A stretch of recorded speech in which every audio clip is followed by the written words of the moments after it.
মুসলমান ভাইদেরকে রুখে দেওয়ার জন্য।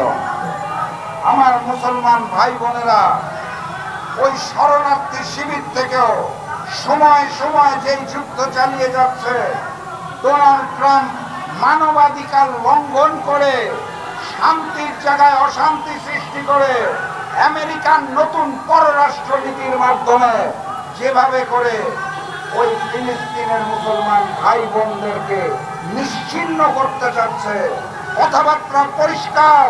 ইনশাআল্লাহ ওই মজলুম মুসলমান ভাইদের সাথে বাংলাদেশের মজলুম ভাই এবং বোনেরাও থাকবে। প্রয়োজনে ওই আমেরিকা ট্রাম্পের পররাষ্ট্রনীতির বিরুদ্ধে আন্দোলন সংগ্রাম যুদ্ধের প্রয়োজন হলে সারা জাহানের মুসলমান ভাই এবং বোনেরা কাঁধে কাঁধ মিলিয়ে যুদ্ধ করবে।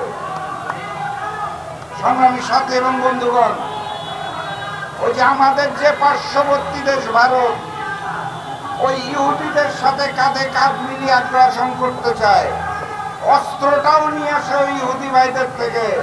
সেই অস্ত্র নলটা আবার তাক করে বাংলাদেশিদের দিকে।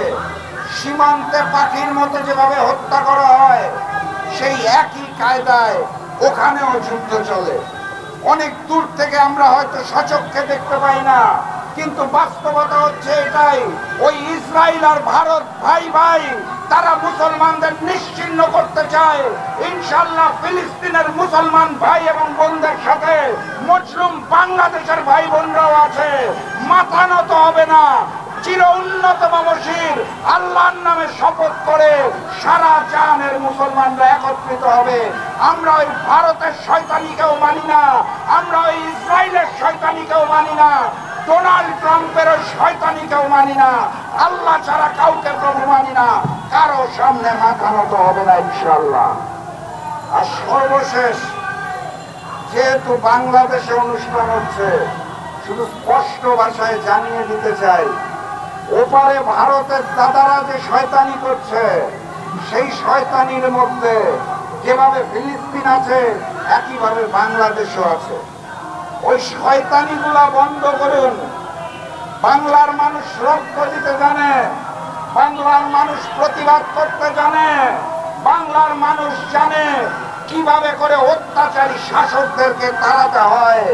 অতএব বাংলাদেশকে চোখ রাঙানি দিবেন না, সীমান্তে চোখ রাঙানি দিবেন না, ফরেন পলিসি নিয়ে চোখ রাঙানি দিবেন না। বাংলার মানুষ ভারতকে প্রভু মানে না। আপনাদের ওই তিলকওয়ালী মুখ্যমন্ত্রী শেখ হাসিনা কিন্তু দেশ ছেড়ে পালিয়ে গেছেন। আমরা এখন একত্রিত, আমরা ভারতকে এবং দিল্লিকে প্রভু মানি না।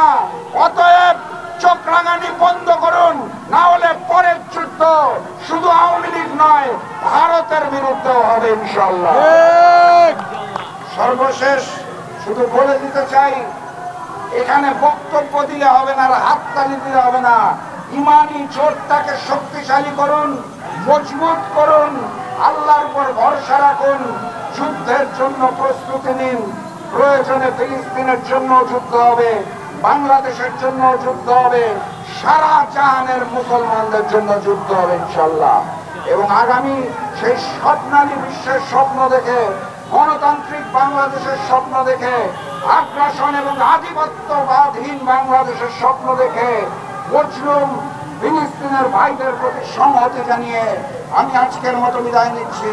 বিজয়ের পথযাত্রা শুরু।